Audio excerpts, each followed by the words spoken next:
So, Kat, just like you said, we live in a society where it's so much harder to try and save money because we're not using cash like we used to. And in getting that fictitious account into a surplus, you looked at a number of different areas where people can save money. And we can see on the screen here some of the areas that you might be able to make some savings. But can you just sort of go over where you'd sit down with people to kind of look at where they might be able to make savings in their cash flow situation? Yeah, depending on their situation, like if they've got quite a large debt situation, just reviewing their providers, and that can be as simple as a phone call to your bank going, hey, is this the best you can do? And it's amazing what asking the question will do, because the banks really want to retain their customers. Then looking at things such as their energy suppliers. So it's the lazy tax that we don't review these things. All your general insurances, we just repay them each year without actually doing some comparisons, and that can save several thousands of dollars just by doing a little bit of homework to give future you some more money. And ultimately, what we're trying to do through this exercise is find little bits of money across a number of different areas that will add up to us taking our cash flow situation from a deficit to a surplus. I can see a couple other things there. One is about cancelling your shopping lists, and also your library card. Could you just talk us through why those are sort of beneficial for you? So I'm quite sure I'm not the only person that has a virtual shopping baskets on plenty of apps that just sit there. So cancelling your shopping list, taking and unsubscribing from the emails, because they're just trying to really tempt you to spend money on stuff that you really probably don't need. I'm a great one for picking up a magazine at the end of the aisle if I'm waiting for the groceries to get scanned or whatever. And I've just discovered from one of my clients something called the Libby app. So it's a virtual library. So I now no longer am doing that because I'm getting free books, free magazines. So there's an app out there for everything. So look at where you're spending your money and see, is there something that can help you there just to minimise the outgoings? We've looked at a number of different ways to get you a lot more aware of what your cash flow situation is and ultimately look at how much you're spending, which can be, a pretty confronting exercise. And there's a reason why putting a budget in place, a successful budget, is the number one financial regret. Budgets are not easy. So we see here on the screen here that there's something called a 50, 30, 20. And for those people who might struggle with the detail and the discipline of a budget, there's sometimes another way of paying yourself first. And we call this a bucketing strategy.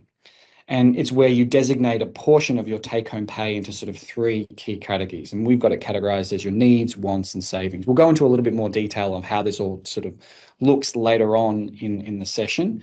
But from your perspective, could you just explain these three categories? And we've also got a little bit of an asterisk there that, these figures may not completely align to what you spent, and they may differ depend on what your personal situation is. Absolutely. So it's definitely tough out there at the moment. Everyone's talking about the cash flow shortage out there and how hard it is for everybody at the moment. So just depending on your situation, this could work for you. If you're double income, no kids, this could be the percentages, but if you're single income or a single parent, these numbers aren't going to work for you. But the idea is that you have three separate bank accounts. So the first is for the must-haves. So it's the rent, the mortgage, the groceries, the school fees, the things that are not negotiable, got to be there all the time. The next account is for the fun stuff. So, that's where the coffee money comes from, or if you want to go out for dinner, those sorts of things.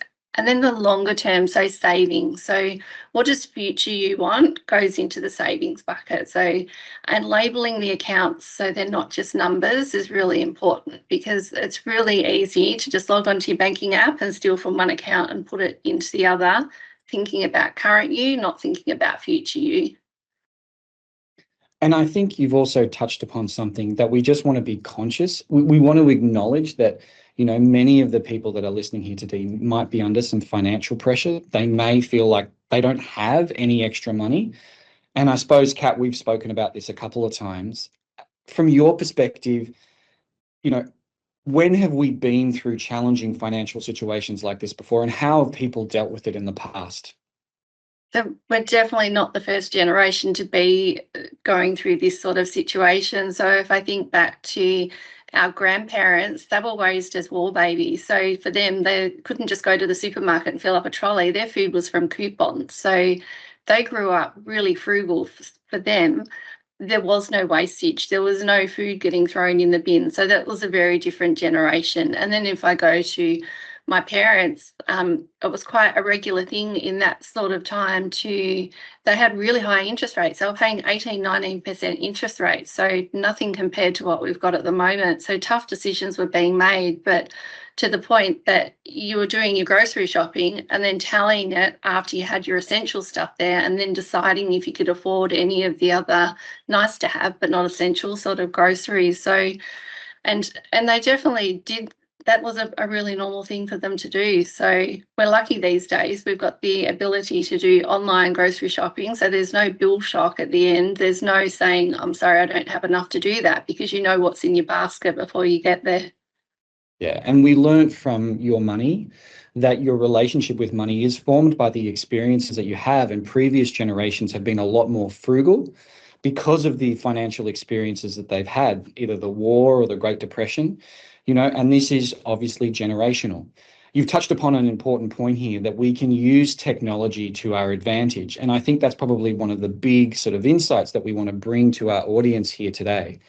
We can see on the screen here that there's a number of different tools. We've spoken about Urge Surfing with Jane previously, but I think, can you just kind of take us through what some of these new technology tools and apps that you might be able to get access through your banks or through other areas that you can utilize to help you with your cash flow and savings? Absolutely. And for those doing it really tough, things like the Roundup app are a great way to start.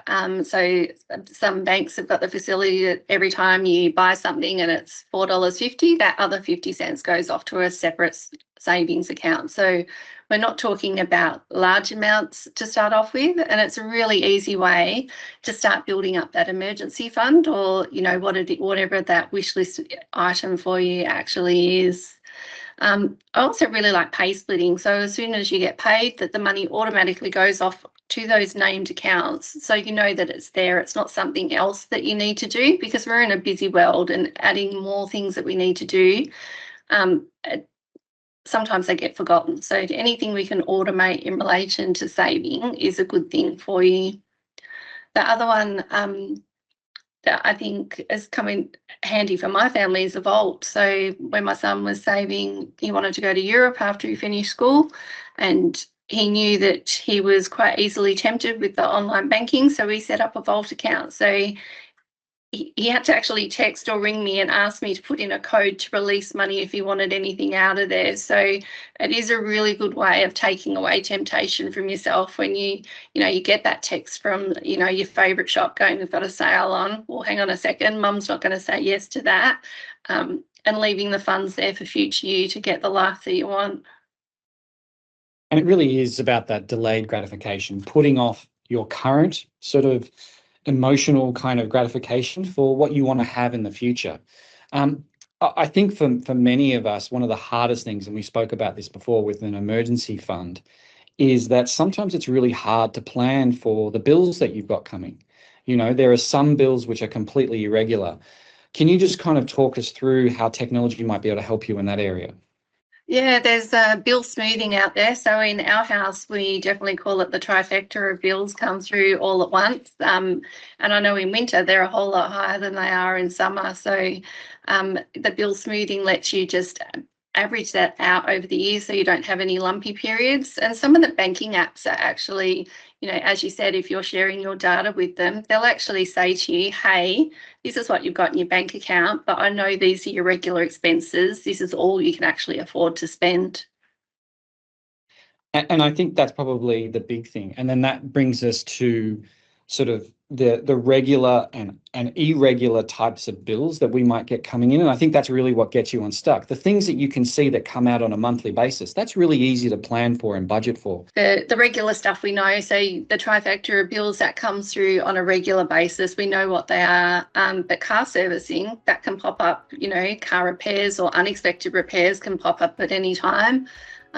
I know for me, when the kids were little, you know, the braces, that's a big outlay. You're not expecting that. They start off with straight teeth and all of a sudden things go strange. So, yeah, they're the uneven things that you can't see happening and harder to predict for. And rather than going through looking at debt options or whatnot, just having that buffer there to cover that just takes away a whole lot of pressure from an already stressful situation in most circumstances.